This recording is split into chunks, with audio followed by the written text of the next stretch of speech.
Hey there, YouTube. Casey Frugal Prepper here. This is the first in a series on the build of our rocket mass heater. In this video, I'll focus on the overall build. In subsequent installments, I'll talk about the build of the doors and the build of the refractory or the geopolymer.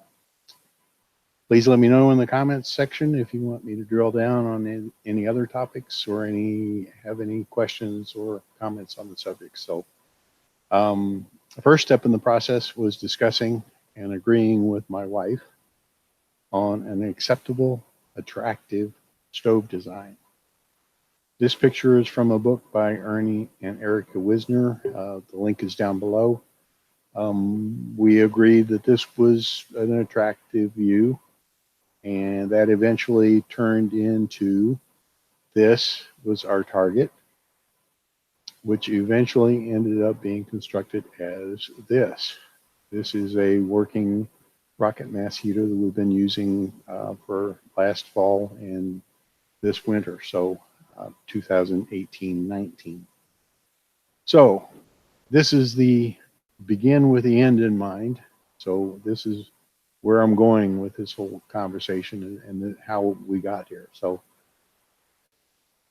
within that, we have that what you saw before in this picture is the bell with the rocket engine inside it, but then this is the rocket engine.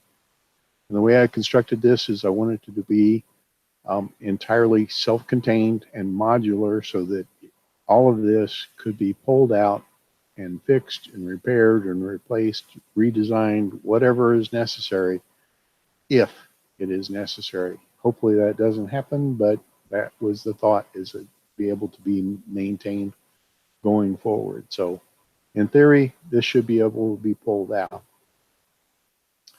Okay, this is the foundation layer, and everything starts with the foundation. So I'm going to begin in the lower left-hand corner on the front, and you see the clean-out port, which is that little square concrete block.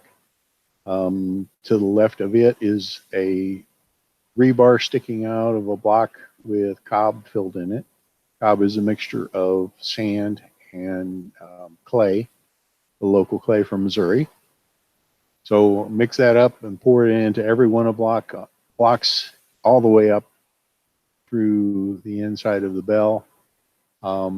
That is my heat battery. So the rebar was drilled down into the basement floor and secured that way. And then I added more layers of rebar as I got up to more critical areas as I went up. To the left there on the left-hand side, you see the exit vent to go to the chimney. And you see on top of the blocks, you see the enforcement wires sitting there. That provides structure and strength to the walls as they go up. Some argue it might not be necessary, but I did it best I could. So going around on the front, you see the rocket engine exoskeleton sitting there. Obviously, it doesn't go on this layer; it goes on fourth layer up. But I set it there just to kind of make sure everything was working out, and it sat there nice and level. So it's sitting on the base or the foundation for the rocket engine, and that goes up only 4 layers, and you'll see that here in a little bit. I think that pretty much covers this.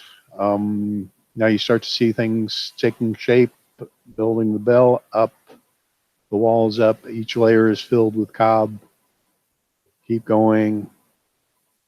3rd layer's up.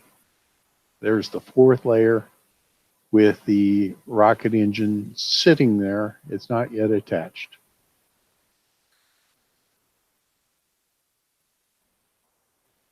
All right, so on the inside of the bell, in order to protect the concrete blocks from heaving, I put a protective layer on it consisting of a troweled on layer of thin set to assist in the adhesion of the geopolymer to the walls, and then a troweled on layer of geopolymer over the top of this thin set. Geopolymer has a very good thermal resistance to it, and it doesn't take much geopolymer in order to dissipate a lot of heat quickly. So next layer up, you see the geopolymer has been troweled over the top of that. Went from a dark gray to more of an off-white type color, off-white/gray color. Going up further, this is a top-down view showing everything all set for the rocket engine layer, with the clean out port and the chimney exit vent in place. Two more layers are built up, now framing in where the rocket engine is going. This is the third layer up, now completely framing in the rocket engine. The next layer will go over the top of the engine. Here you see the exoskeleton is attached, and to it is attached the door and window frame. The door and window frame are put there so that it can be removed, and all of the contents of the rocket engine can be removed piece by piece if needed for repairs. Kind of went overboard on the modularity, but it works. So here you have the rocket engine completely in place, all quote unquote cemented in. It's really, I put it together with a geopolymer as the glue to put all these things back together. So this is an aerial view with the rocket engine completely installed. I put in a 5-inch heat riser. It's in the upper left-hand corner. A little bit of a debate over whether it was necessary. In the end, we decided it couldn't hurt, so I put it in.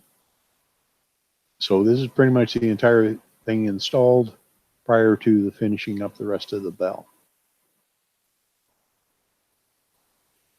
The top layer over the top of the rocket engine. The doors are sitting here with the windows, door and window, along with the door frame and window frame, all sitting there waiting to be installed. This is the bell is completed.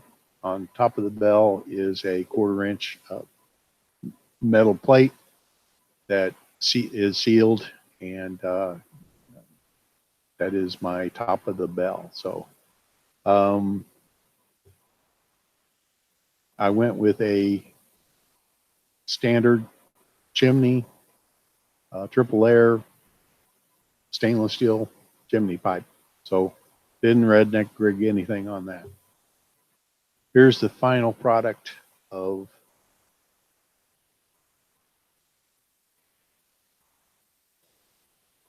the rocket heater and how it stands today. So as always, if you like this information, hit like and subscribe, and let me know if you want me to cover any other topics, and I appreciate